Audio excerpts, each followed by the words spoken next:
kamatayan. Kaya't hindi na mamamatay. Alleluia, alleluia, ipagdiwang ngayon. Alleluia, alleluia, ang kanyang tagumpay. Si Kristo ay muling nabuhay, nanaig sa kamatayan.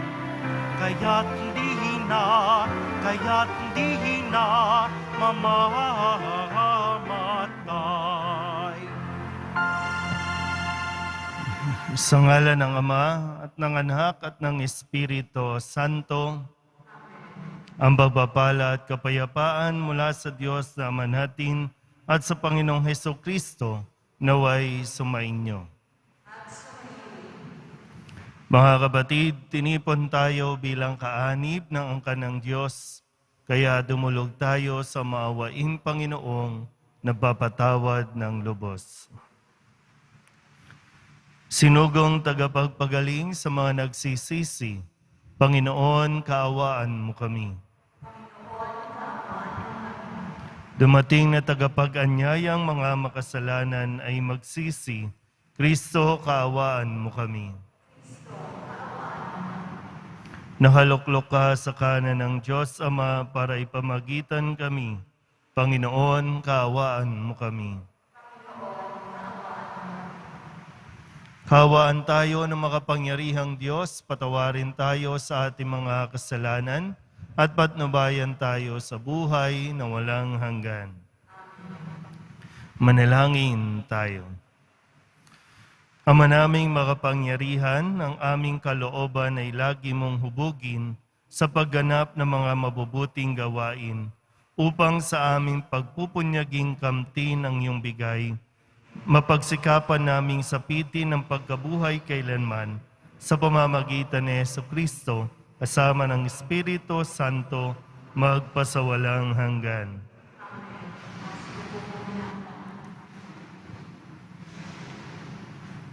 Pagbasa mula sa mga gawa ng mga apostol. Matapos tumigil sa Antioquia ng kaunting panahon, si Pablo'y muling naglakbay. Ginaygay niya ang mga bayan sa lupain ng Galacia at Phrygia at pinatatag sa pananampalataya ang mga alagad. Dumating sa Efeso ang isang Hudyong nangangalang Apolos na ipinanganak sa Alejandria. Mahusay siyang magtalumpati at maraming alam sa banal na kasulatan. Naturuan siya tungkol sa daan ng Panginoon at masigasig na nangangaral at nagtuturo ng wasto tungkol kay Jesus. Ngunit ang binyag na lalaman niya ay ang binyag ni Juan. Siya'y walang takot na nagsalita sa sinagoga ng mga Hudyo.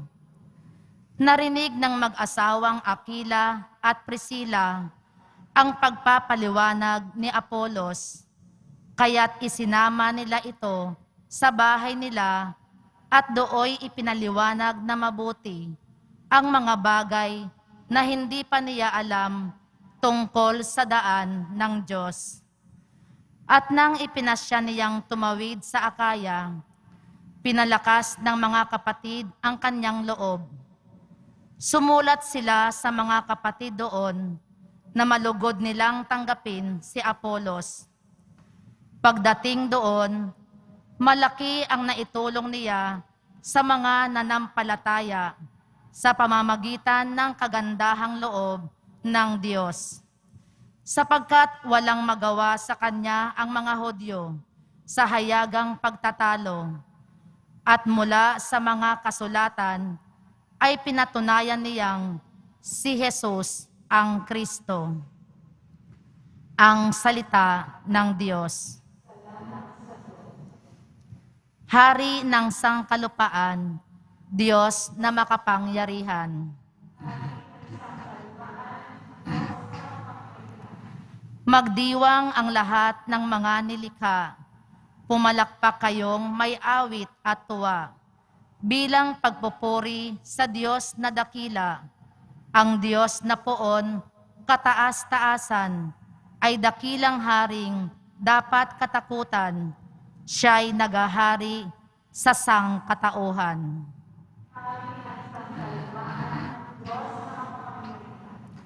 Ang Diyos, siyang hari ng lahat ng bansa. Awita't purihin ng mga nilikha. Maghahari siya sa lahat ng bansa, magmula sa tronong banal at dakila.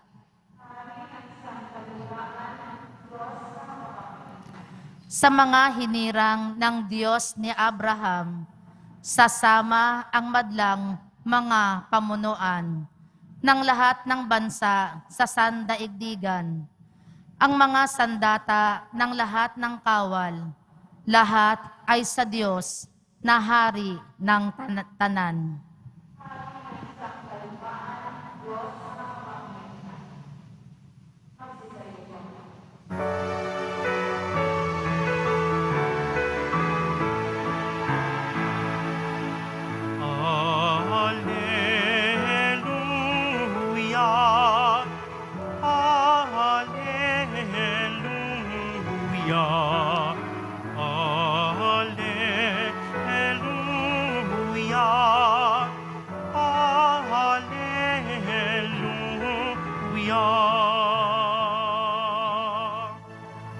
Mula sa Ama, si Kristo, at naparito sa mundo, nang sa langit dalhin tayo.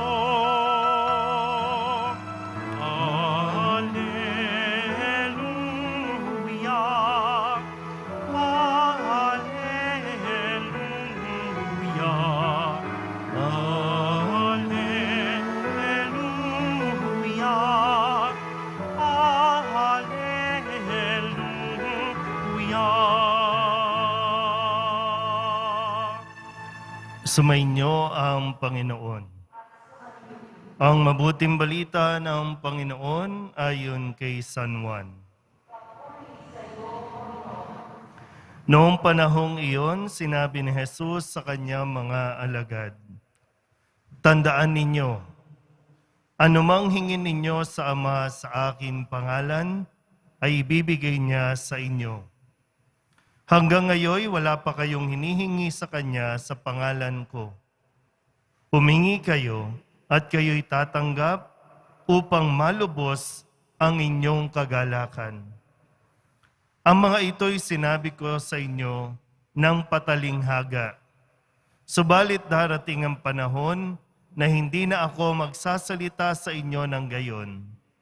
Tuwiran ko nang sasabihin sa inyo ang tungkol sa Ama. Sa araw na yaoy, hihingi kayo sa Kanya sa aking pangalan, at hindi ko sinasabi sa inyo na dadalangin ako sa Ama para sa inyo, sapagkat iniibig nga kayo ng Ama. Iniibig niya kayo sapagkat ako'y iniibig ninyo, at naniwala kayong nagmula ako sa Diyos. Ako'y mula sa Ama at naparito sa sanlibutan. Ngayoy, aalis ako sa sanlibutan at babalik sa Ama." Ang mabuting balita ng Panginoon.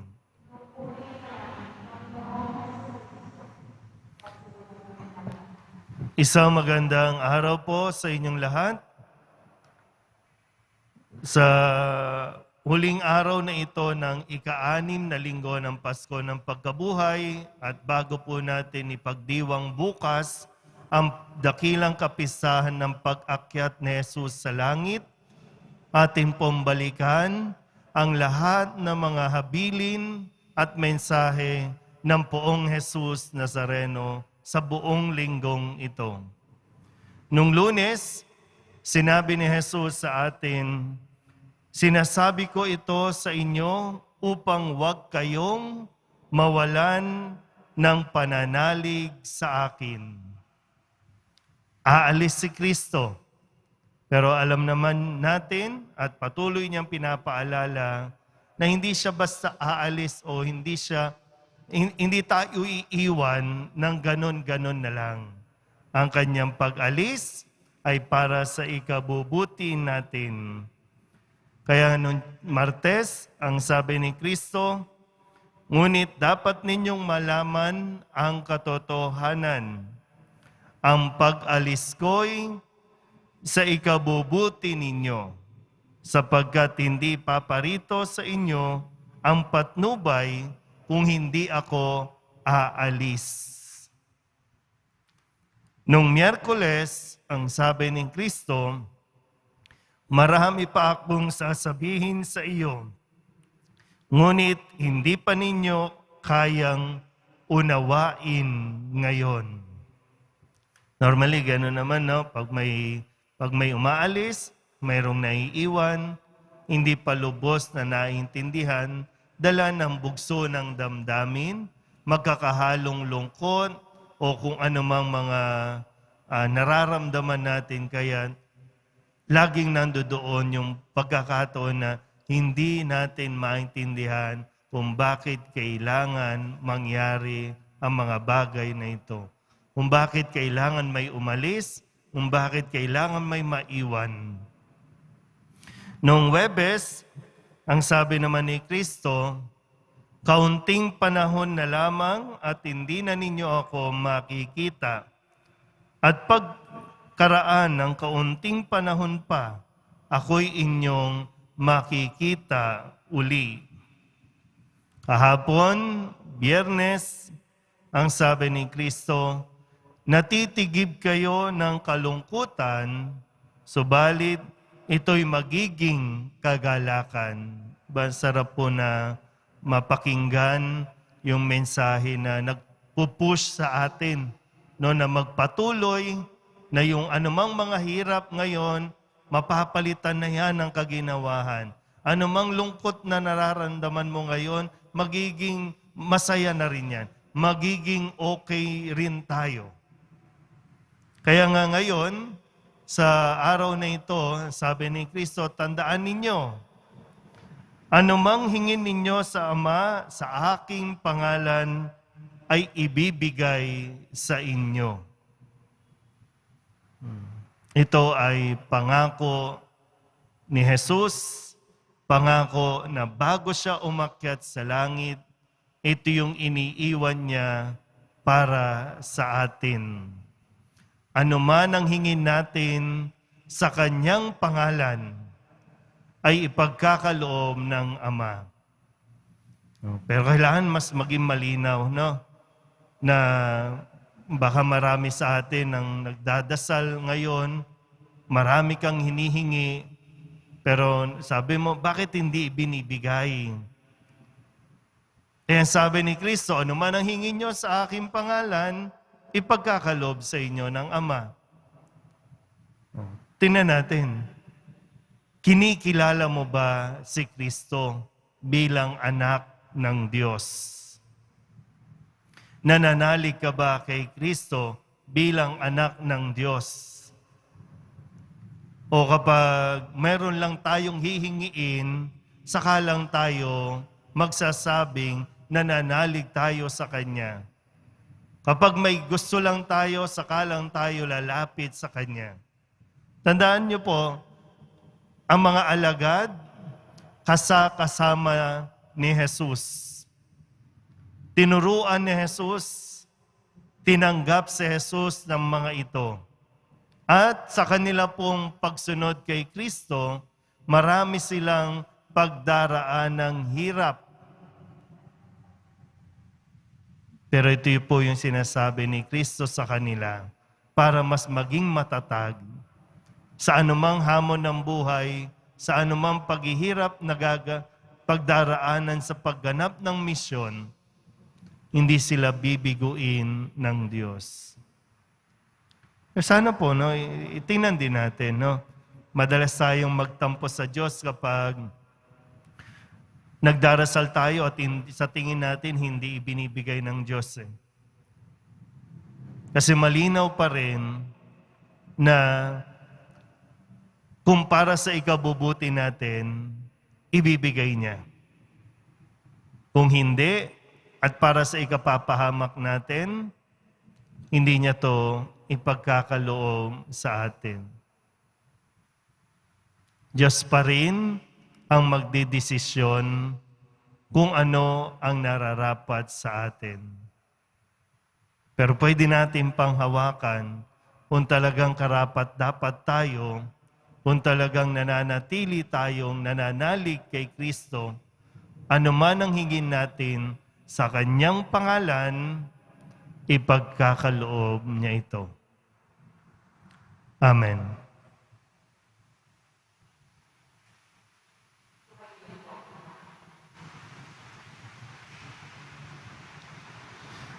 Minamahal ko mga kapatid, inaanyayahan tayo ni Jesus na ilapit ang ating mga kahilingan sa Ama sa pamamagitan niya at tinitiyak niya ang ating madaramang kagalakan bilang tugon sa ating mga panalangin. Ang ating pong itutugon, Panginoon, gawin mong lubos ang aming kagalakan.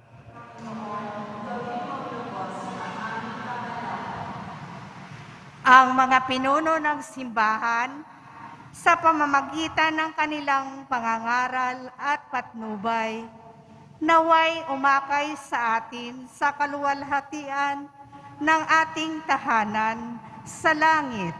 Manalangin tayo.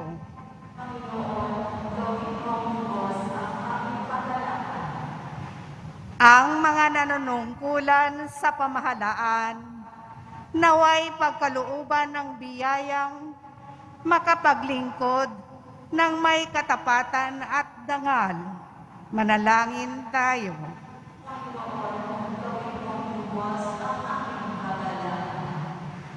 Ang mga taong naghihirap at may mabibigat na pasanin sa buhay, naway makatanggap ng lakas mula sa banal na Espiritu. Manalangin tayo.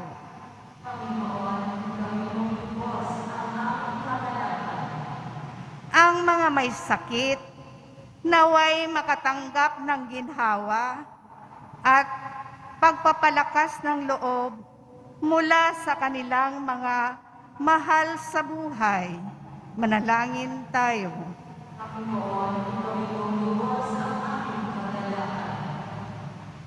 Ang ating mga mahal sa buhay na namayapa na ay maihatid nawa sa kagalakan at kaluwalhatian ng langit. Manalangin tayo.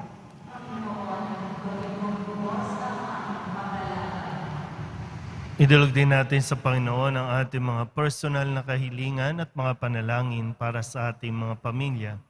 Ganon din ang lahat ng mga misang pasasalamat, espesyal na intensyon at mga kaluluwa na hinihiling na ipagdasal sa misang ito.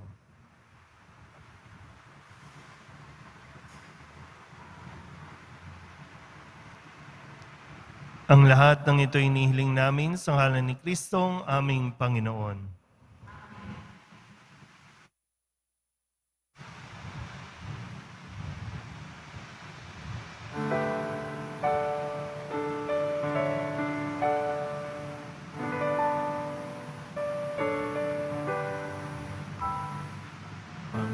Panginoon, narito ang alay sa iyo.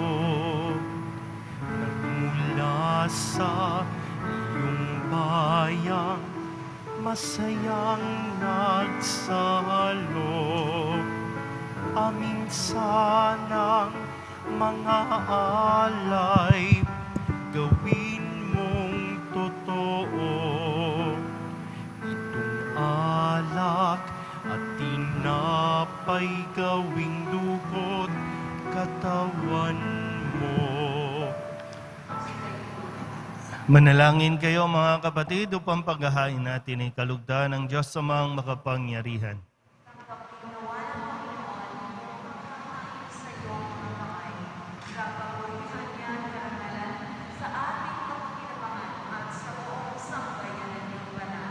Ama naming lumikha para mo ng awa, gawin mong banal ang mga alay naming iyusanang kalugdan, at kami gawin mong haing sa iyo'y laging nakalaan sa pamamagitan ni Jesucristo kasama ng Espiritu Santo magpasawalang hanggan. Sumainyo ang Panginoon. Itaas sa Diyos ang inyong puso at diwa. Pasalamatan natin ang Panginoong ating Diyos. Ama naming makapangyarihan, tunay ngang marapat na ikaw ay aming pasalamatan.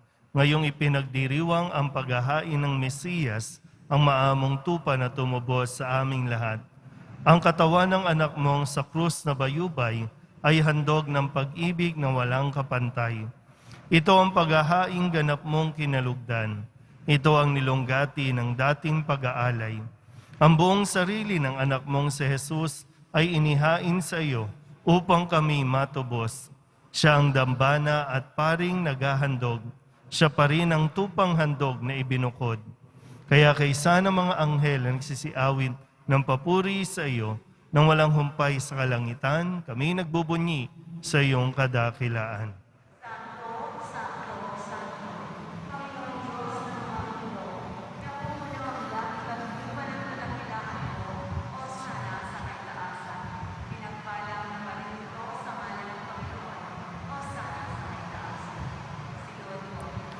Ama naming banal, ikaw ang bukal ng tanang kabanalan. Kaya't sa pamamagitan ng iyong Espiritu, gawin mong banal ang mga kaloob na ito upang para sa aming maging katawan at dugo ng aming Panginoong Hesukristo. Bago niya pinagtiis ang kusang loob na maging handog, inawakan niya ang tinapay, pinasalamatan kaniya, pinaghati-hati niya iyon, iniabot sa kanyang mga alagad at sinabi, "Tanggapin ninyong lahat ito at kanin, ito ang aking katawan na ihahandog para sa inyo."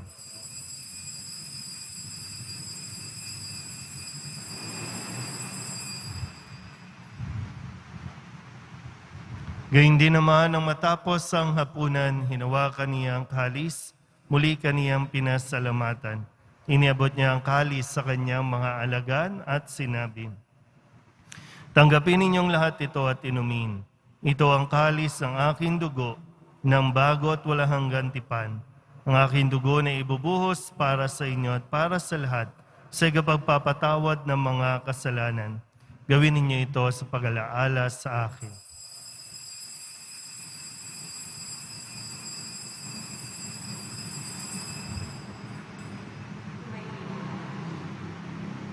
Ipagbunyi natin ang misteryo ng pananampalataya.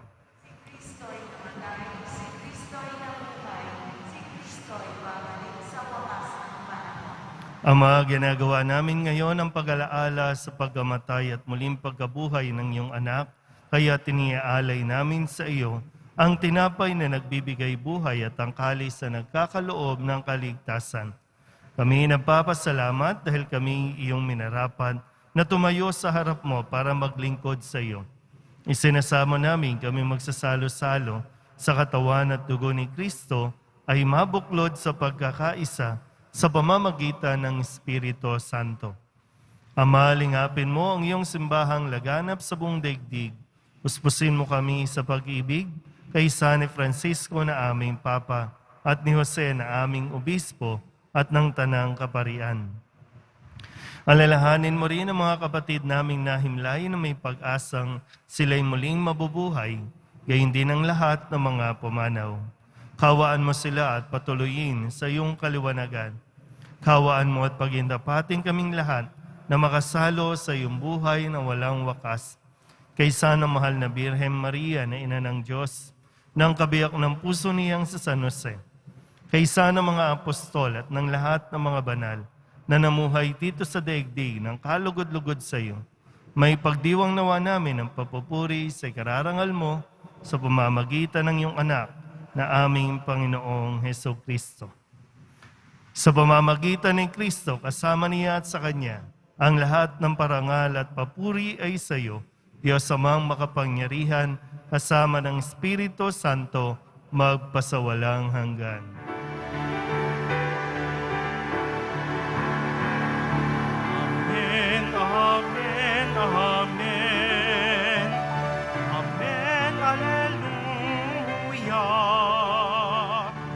Purihin ang Diyos, purihin ang Diyos. Amen, Alleluia. Amen, amen, amen. Amen, Alleluia.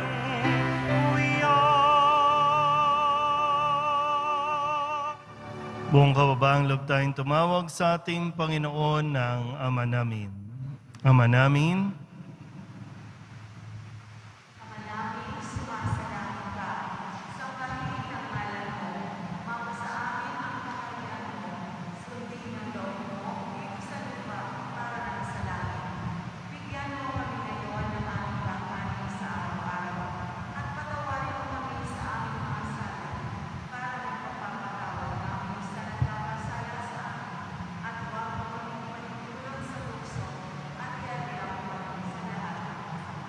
hinihiling namin kami iadya sa lahat na masama, pagkalooban ng kapayapaan araw-araw, iligtas sa kasalanan, at ilayo sa lahat ng kapahamakan. Samantalang aming pinananabikan ang dakilang araw ng pagpapahayag ng tagapagligtas naming si Hesu Kristo.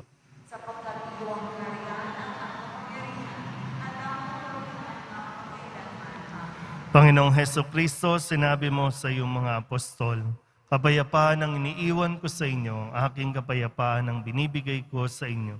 Tunghayan mo ang aming pananampalataya at huwag ang aming mga pagkakasala. Pagkalooban mo kami na kapayapaan at pagkakaisa ayon sa iyong kalooban, kasama ng Espiritu Santo, magpasawalang hanggan. Ang kapayapaan ng Panginoon ay laging sumainyo. Magbigayan po tayo ng kapayapaan sa isa't isa.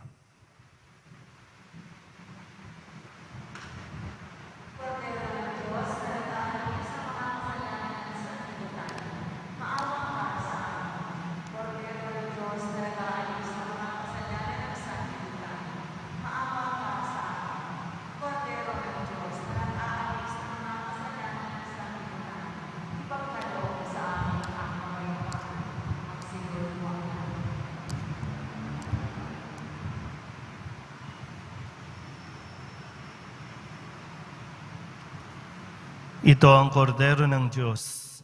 Ito ang nag-aalis ng kasalanan ng sanlibutan. Mapalad ang mga inaanyayahan sa kanyang piging.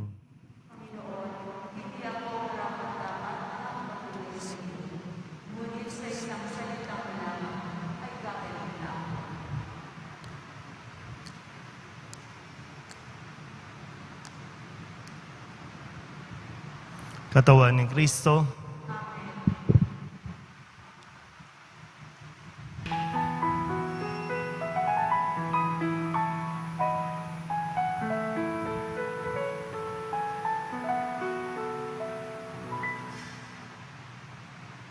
Ang sinumang sa akin nananahan, mananahan din ako sa Kanya. At kung siya'y mamunga ng masagana, siya sa ama'y nagbigay ng karangalan. Mula ngayon, kayo'y aking kaibigan.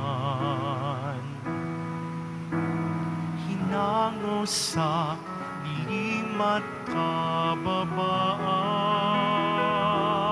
ang kaibigay mag-aalay ng sarili niyang buhay, walang higit sa yaring pag-aalay.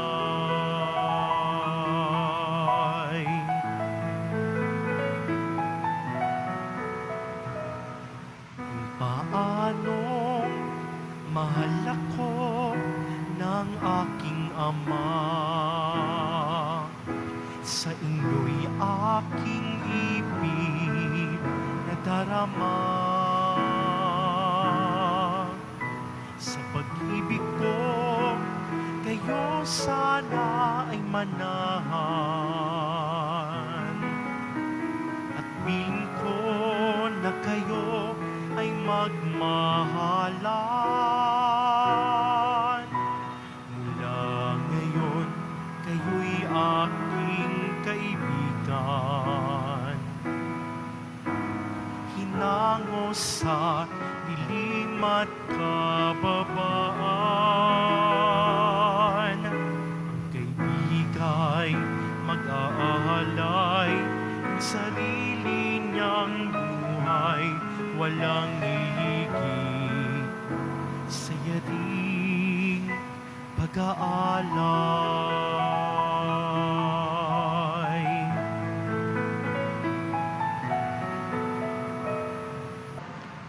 Manalangin tayo. Ama naming mapagmahal, sa pinagsaluhan naming banal na pakikinabang, ang amin nawang pag-ibig ay lalong madagdagan ng ginawa namin sa pag-alala sa anak mong mahal na nag-utos ipagdiwang ang huling hapunan sa pamamagitan niya kasama ng Espiritu Santo magpasawalang hanggan. Sumainyo ang Panginoon. Manalangin tayo para sa pagbabasbas. Mahal na pong Jesus Nazareno, inihayag mo sa pamamagitan ng krus ang walang maliw na pag-ibig ng Diyos sa sangkatauhan. Pakinggan mo ang kahilingan ng iyong angkan na nagsusumamo sa iyo. Makamtanawa nila ang iyong katugunan at tanggapin ang kasagutan na may utang na loob na tinatanaw. Basbasan din po ninyo mga dala-dala nilang mga imahin at dasalan at lahat ng mga may karamdaman. Sa pamamagitan ng bendisyon na ito, naway maalala nila ang mga pangako nila noon sa binyag na ikaw ang kanilang iibigin at paglilingkuran bilang Panginoon magpasawalang hanggan. At papalain kayo ng makapangyarihang Diyos, Ama at Anak at Espiritu Santo. Umayo kayong taglay ang kapayapaan ng poong Jesus Nazareno. Magandang araw po.